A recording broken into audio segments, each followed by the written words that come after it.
there, hello, it's Chris, and I have a short report for you again. I really look forward to better graphics one day, but this is the most amazing news I think you're going to hear from anyone in terms of positive news about steps you can take to prevent fire, to eliminate drought conditions, to turn the tide around on this situation that we're moving into rapidly of a super hot summer with very dry air. What you need to do is water big trees on the landscape so that they can release their moisture into the air, the little dots around the canopy here, and circulate that to other trees over the landscape. I've been doing this down in South Texas for now nearly 12 weeks, and it's been enormously successful. This report is going to be a really short sort of recounting of the highlights. So let me tell you the good news.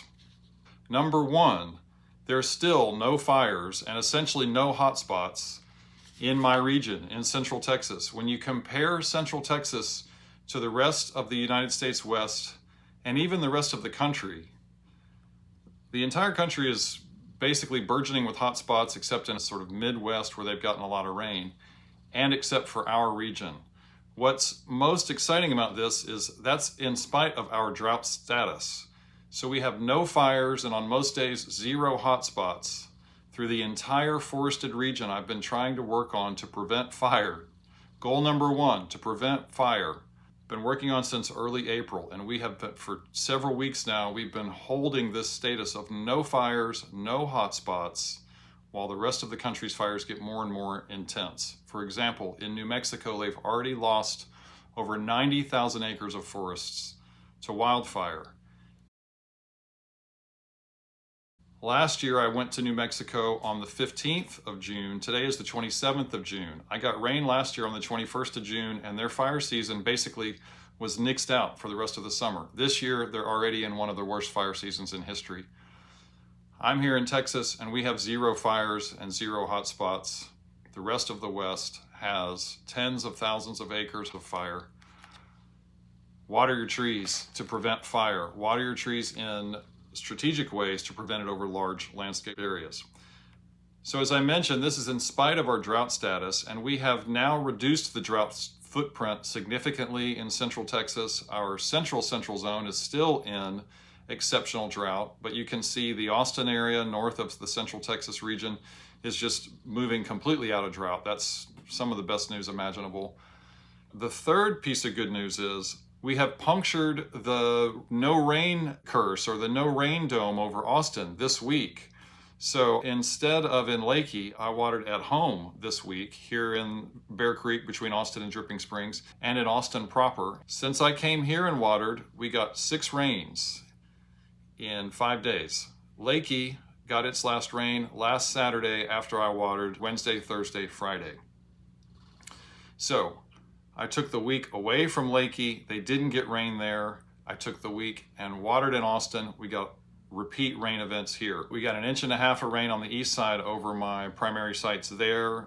The fourth big piece of good news is that so far on now the end of June, we're on June 27, all of the high temperatures in Leakey have been at 91 or less this entire month of June. I'm not sure that's happened before. It certainly hasn't happened much in the last few years. But we're sending this cooling air repeatedly and getting it to cycle repeatedly over the Leakey region. If you go to Uvalde, just 30 miles away, the high temperatures are greater than they are in Leakey. They're on the same sort of circulatory area, but I'm focusing on Leakey, and it's 3 to 5 degrees cooler than Uvalde all month. The fifth piece of good news is that the waterings in Austin have been really quite textbook. It doesn't work this way around the country. It's different in South Texas, it's different in Southwest Oregon, it's different in Arizona. But in Central Texas and the Austin area, so far when I water these live oaks, we get big gray cloud buildup right oversight, right overhead. That happened each of the 5 days now that I've watered at Zaragoza Park. You can find those videos on the YouTube channel summarizing those big gray cloud buildups. They're uncanny. You start watering the tree, and within about an hour, you start to see the light go gray, and then suddenly it gets darker, and you realize you're under a big rain cloud, and you look around and you're the only one in the area. You have the only rain cloud, and then they build up and they propagate, and that's what brings in the rain to the area. That's what happened this week in Austin. 5 times for 2 rains, so far. Maybe we'll get another one in the next 24 hours or so. I did my final watering today in Zaragoza Park in East Austin. This is the good news. It's going extremely well. We have 0 fires, 0 hotspots. We have reduced drought footprint. We have punctured the no rain in Austin dome. We have helped to keep high temperatures below 92 in Leakey for 4 weeks now. The bad news is that when I don't water, the rain goes out of the forecast. There was rain in the forecast for 4 or 5 days when I left Leakey.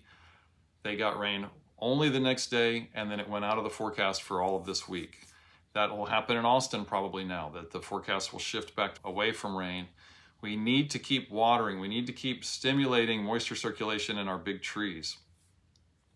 The other bad news is that when we're getting rains, they're too small. So we need to water to protect what's on the ground. It'll take care of itself if it's got moisture to circulate, and then it will bring in rain when possible. As we have seen this week, with a total of 6 rains, 4 at my sites here this week and 2 at my sites in Austin.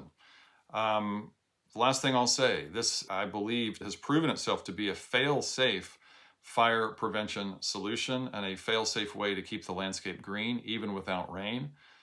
We have a long story now from the 1st week to the 12th week of just putting moisture into trees and seeing the landscape green right back up. The value proposition in a nutshell is that for the same amount of water that's in a backyard swimming pool, we can bring around an inch of rain to at least a 1 square mile area over your sites.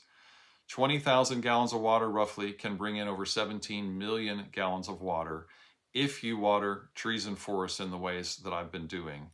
We're going to work on getting that information out before the middle of July on how to do this effectively.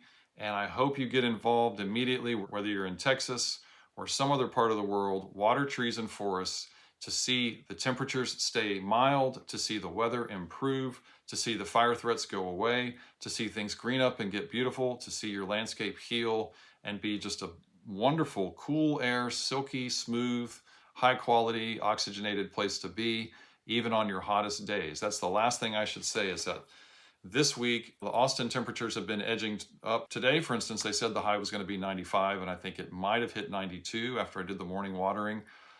What we get in return for these waterings is not just a lot of moisture, but it's cooling moisture.